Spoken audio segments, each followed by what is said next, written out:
দলবিরোধী কার্যকলাপে জড়িয়ে আগেই 3বার শোকজ খেয়েছেন, কিন্তু তাতে যে তার রণংদেহী মেজাজ বদলে যায়নি তা বুঝিয়ে দিলেন ফের। 21শে জুলাইয়ের প্রস্তুতি সভার মঞ্চ থেকেই দলের জেলা নেতৃত্বের বিরুদ্ধে নাম না করে তোপ দাগলেন। জানিয়ে দিলেন সংযমের সময়সীমা 15ই আগস্ট পর্যন্ত, তারপর অল আউট লড়াই। সংযত থাকবো, 15ই পরে এই তৃণমূলের চূড়া ফুলের প্রতীক নিয়ে অল আউট লড়াইয়ে যাব। মঙ্গলবার দুপুরে সালারে 21শে জুলাইয়ের প্রস্তুতি সভায় দাঁড়িয়ে হুমায়ুন বলেন, তিনি অন্যায় করেননি, অন্যায়ের সঙ্গে কম্প্রোমাইজও করেননি। তারপরও বহু প্রতিকূলতার মধ্য দিয়ে লড়াই করে এই জায়গায় এসেছেন। আজও সেই লড়াই চলছে, আর এবার তিনি তৈরি। এরপরেই জেলা নেতৃত্বের উদ্দেশ্যে তার হুঁশিয়ারি, 15ই আগস্ট পর্যন্ত সংযত থাকবেন, তারপরে এই তৃণমূলের প্রতীক নিয়েই অল আউট যুদ্ধে যাবেন। জেলায় যদি কেউ কান্দি থেকে ভরতপুরের নেতাদের অক্সিজেন দেয়, তিনি তখন গোটা জেলায় সংগঠনের বিরুদ্ধেই অক্সিজেন যোগাবেন। রাজনৈতিক জীবনে 30 বছর কংগ্রেস করেছি, বাকি জীবনটা এলোমেলো ভাবে চলেছে। 4 বছর 2021 সাল থেকে 2025 সাল 26-এ ইলেকশন, তৃণমূলের বিধায়ক হিসাবে অনেক কিছু সহ্য করছি, অনেক কিছু লক্ষ্য করছি, কিন্তু মাথা ঠান্ডা রেখেছি। তার পরিণতি কিন্তু খুব খারাপ জায়গায় যাবে, কারণ আমাদের পিছনে লাগতে আসবেন না, আমরা কারো পিছনে লাগতে যাই না। আমি সংযত করছি এই জেলার নেতৃত্বদেরকে, আগুন নিয়ে খেলবেন না। আগুন নিয়ে খেললে সেই আগুনেই আপনাকে পুড়ে মরতে হবে। হুমায়ুন কবির যদি কোনো পাপ কাজ করে, কোনো কম্প্রোমাইজ করি না। আজকে সালারে দাঁড়িয়ে নতুন করে বলছে আমার চ্যালেঞ্জ, 15ই আগস্ট পর্যন্ত সংযত থাকবো। 15ই পরে এই তৃণমূলের চূড়া ফুলের প্রতীক নিয়ে অল আউট লড়াইয়ে যাব। যদি জেলা সভাপতি কাঁদি থেকে ভরতপুরের নেতাদের অক্সিজেন দেয়, আমি গোটা জেলায় এর সংগঠনের বিরুদ্ধে অক্সিজেন যোগাবো। কাদের নিয়ে যোগাবো, তার পরিণতি কি হবে, তার জন্য তৈরি থেকো বন্ধু। তার অভিযোগ, বহরমপুর মুর্শিদাবাদ জেলা তৃণমূল সভাপতি অপূর্ব সরকার ও তৃণমূল যুব কংগ্রেস সভাপতি ভীষ্মদেব কর্মকার ইচ্ছাকৃতভাবে তার বিধানসভার 2 ব্লক সভাপতিকে 21শে জুলাইয়ের যুব মিটিংয়ে নিয়ে গিয়েছেন। সেই প্রসঙ্গ তুলেও হুঁশিয়ারি দেন হুমায়ুন।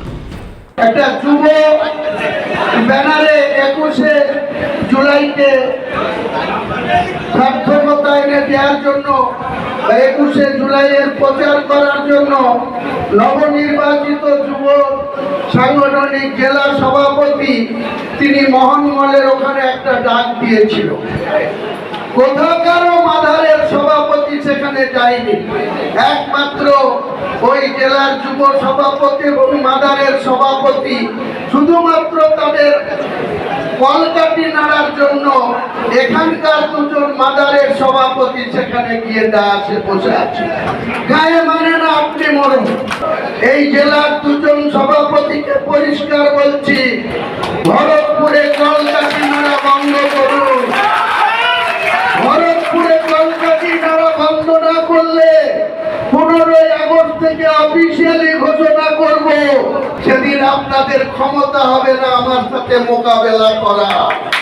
আমি অনেক সহ্য করেছি, আর নয়। বিরোধিতা শুরু করুন, সেই বিরোধিতার মাত্রাটা যেন বেশি না অতিক্রম করে।